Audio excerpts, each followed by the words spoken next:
بلایت مشوانین هجا کار و دانین اپراسیونین آنجی ریشین ترکیه بو سر روجاوای کردستان کن هم میشاره گرنگ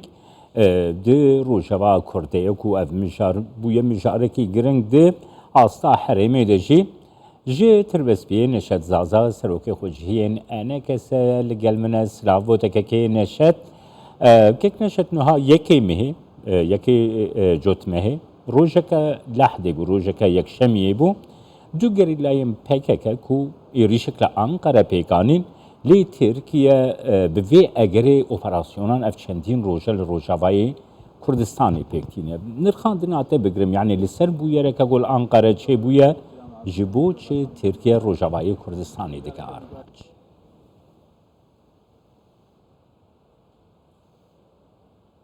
کردستان 24 بگومان اما خبایا مواد روژایه گو همی باجار و هرمه کردستان سوریه جهالت ترکیه و ته توپاران کرن هر و گوتی دریا سرباز بین ازمانی به بگومان اویا جیو گوتی مترسیه کو براسیل جن خلق ما چه کریه اویا جی دهلی گو هرم توشی و گوتی گلک توشتن آستان گواره تبی گو بره هرم گلک آستان گیا و در باس به افتشتین گو ایرو روز رو ودانن گل هرم کردستان سوریه به درباره و گوتی به ایریشا گل ترکیه بوی ام نبینن بحقیقت دکه خدمت خلق مدد تایبت برو واجی وینا که راست ابریشن های ترکیه ایش نهوانه نه بهتر و گوتی خلق ما مترسیجت بینیم ام نبینن جی ایرو روز برسفن سربازی یا جی و گوتی لشکری دبنا چارەسەری بۆ پرسکرێکن سیاسی لێ هەروەها بووی ئاوایژی ئەم نابینن بۆ ئیرۆ ڕۆژ پەکەکێ ڕاستیژی کاری خۆیاژی خەباتە خۆیاژی وەگوتی شەڕی خۆ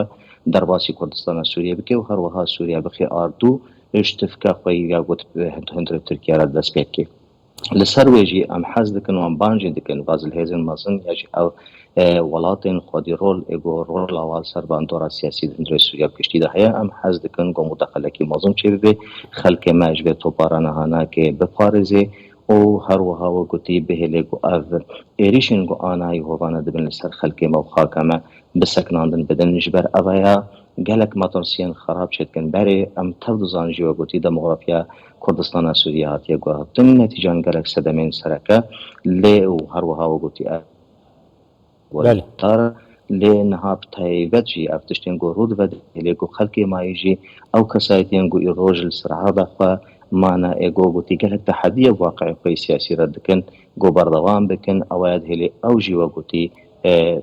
پی بفکرن گو جوی ولاتی کوچ بر ببین که نشد نها حنجت ع ترکیه کو و ایریشان دکه دبیجه کو او دو گریلایم PKK کو PKK جی قبول کرد کو وان کریه جخوا هم پیش کو ترکیه بیجه PKK او ایریش گرت استوی خو دبیجه کو روجاوای کردستانی هاتنه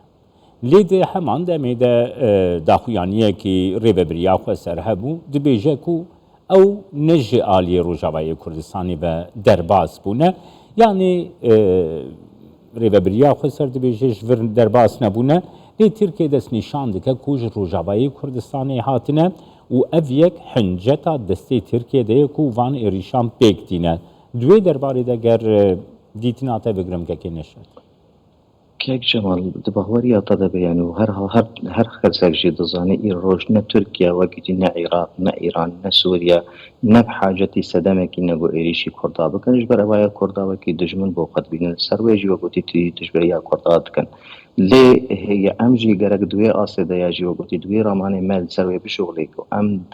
يعني دستکان نخن دسته ترکیه ده گو ایریش بکه از ده بجم ای روش پکیتی خواستن گو ای رو قاده خواه یا کار جبر بگوهرنه پکیتی جهوه ناگل کنده کرسانه ترکیه پکیتی نلبیده بویجی مجبور ترک پکیتی اف کسایتین وی گودندره کردستان سویه درش گودندره کردستان سویه درخه برواجی وی ناگل جدوید براستیجی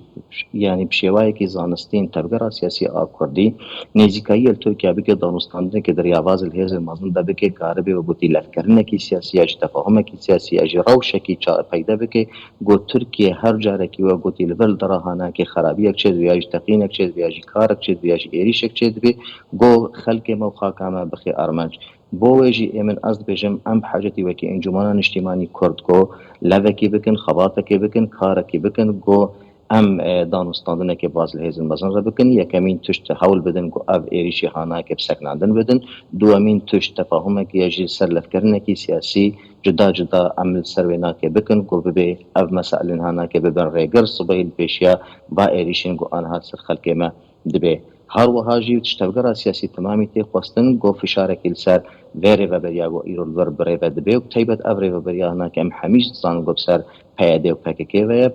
پیاده و کشافه که خود بینه ام دکار بن فشاره که بکن ام ببیجن اویا نای قبول کرن ای روش او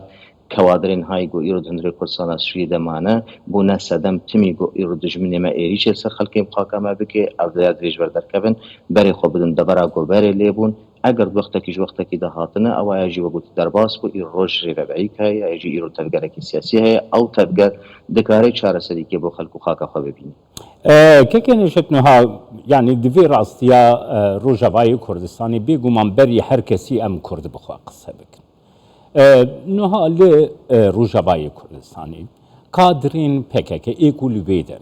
ايكو لبيدري خب جه كرنا بالسال انا البرن او بريار جي لسر قلك روشين غريداي روجافاي كردستاني ددن يعني افيك نوكا سبيكولاسيون كي وكي اخافتن كي كو دمادیه دتی آخفتن یاشی بسنه که سو تفکر سیاسی و اکید بیشی برپرسیاریم PKK بخود بیشین یعنی یک جوانا دکتر باهو زردال گو برپرسیاره کی بلنده PKK خو خلکی روجاوای کردستانی ده رپورتاج خوی لگل مدیا PKK ده دست نشاند که گونه PKK بویه جخور روجاوای کردستانی باش ندبو بیگمان حبون آوانا لروجاوای کردستانی وکی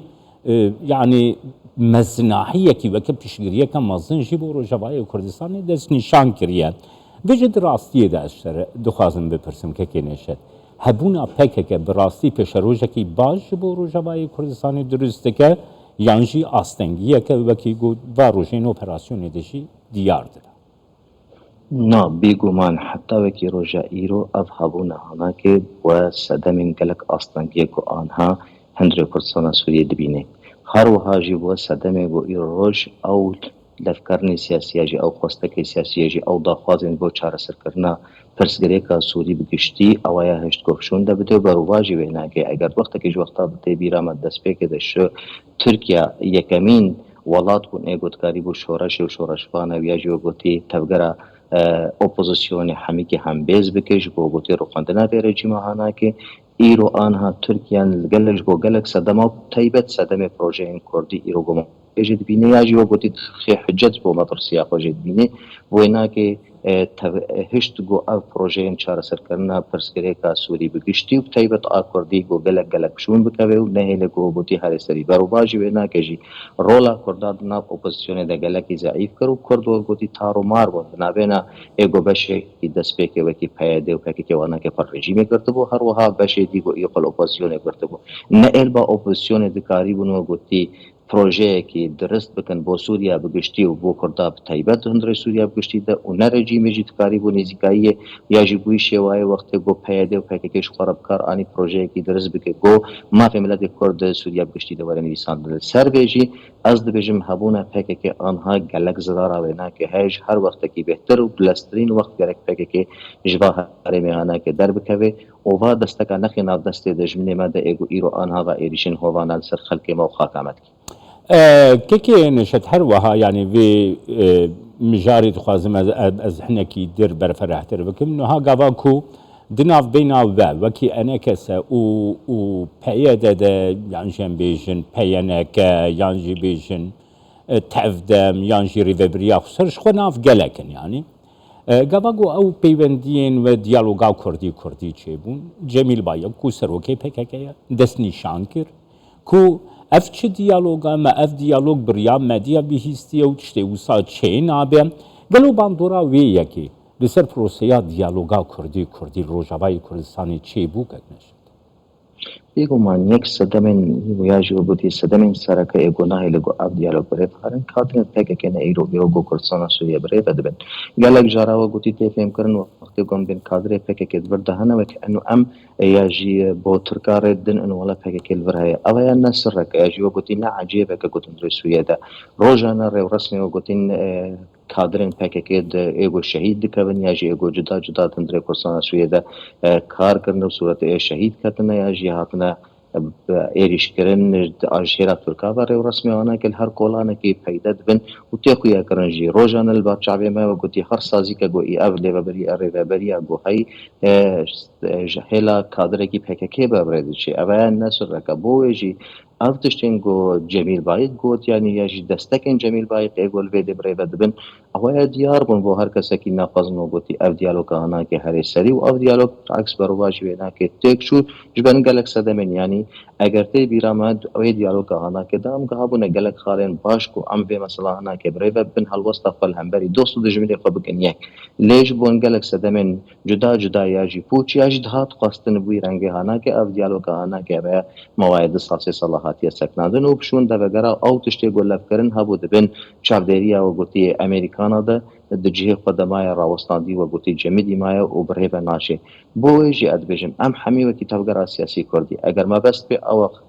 خواستک ملت ما اگر ما بست به او ایرو روش خباتا ما یا گوما بسالا کریه ام آرمان جو گوتی ما فی ملت خواب جیب کن تی خواستن گو هر یک جهلا خود گاوه کی باوش او گاوه هانا که بکره به خدمت هذا باشه که نشد بله که نشد تو زنی بله که نشد تا دیار کرد دست بکی و گفت دروژن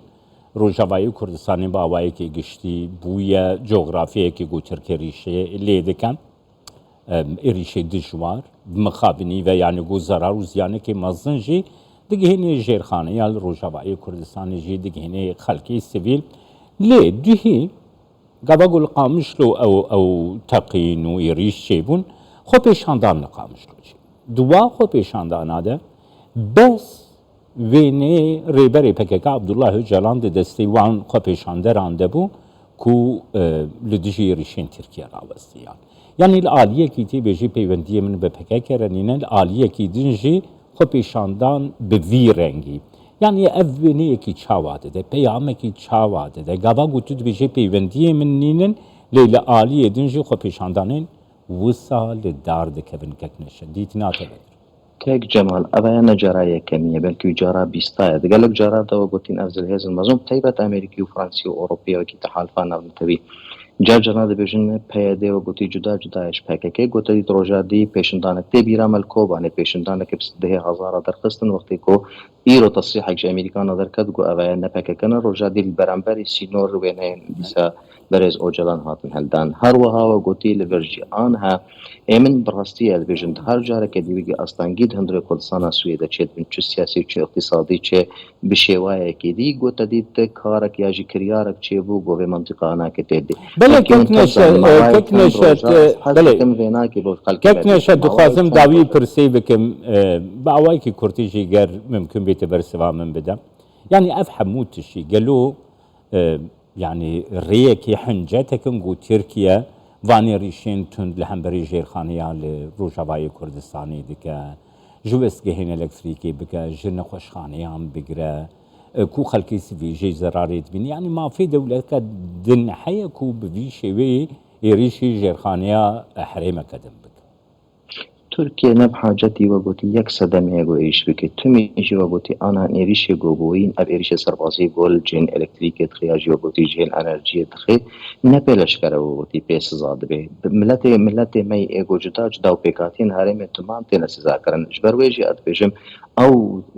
ايريشين گو تركيا تكي نب حاجته وقوتي ياجي نكارن تعريفه كي دي بكنج غيري وقوتي دجباريه ملت مي وخاكا مي وديروكا مي ياجي وقوتي كساتين سيرفي يعني لا ازواج دبيجم دبي ام وزريعه يك جينا ددن وتشمد هر وقت كي دغو خلق ما دبينن وقتي چعصوريج فيري وبريا غنا كي تشد بالنتيجه ازمات اقتصادي سياسي دندر فرسان سوريا ده تديد جو ازمه كي دهات خازم وقتي فيرا وشهانا كي تصدير دربه بكن اجبر ويد بيجم ايرو ويا چنده ماوي چنده كيش بو مثلا سو 8 خلق دبيني اورا وشهانا كي چقاسي وقتي الوزي چه بو هر وها خلق دلگرانش با مسئله ری وبریه تدید گو ایری شکلی در بچه بوش بو خلق خوشبیر بکه امن از بجم اب حالا هانا که مرد کاره بخی آلیه پلان کریه شهر دو طرف بله سپاسیاتت کم که کنش زازا سروکی خوجهیه نه کسش تر بس بیه میوانی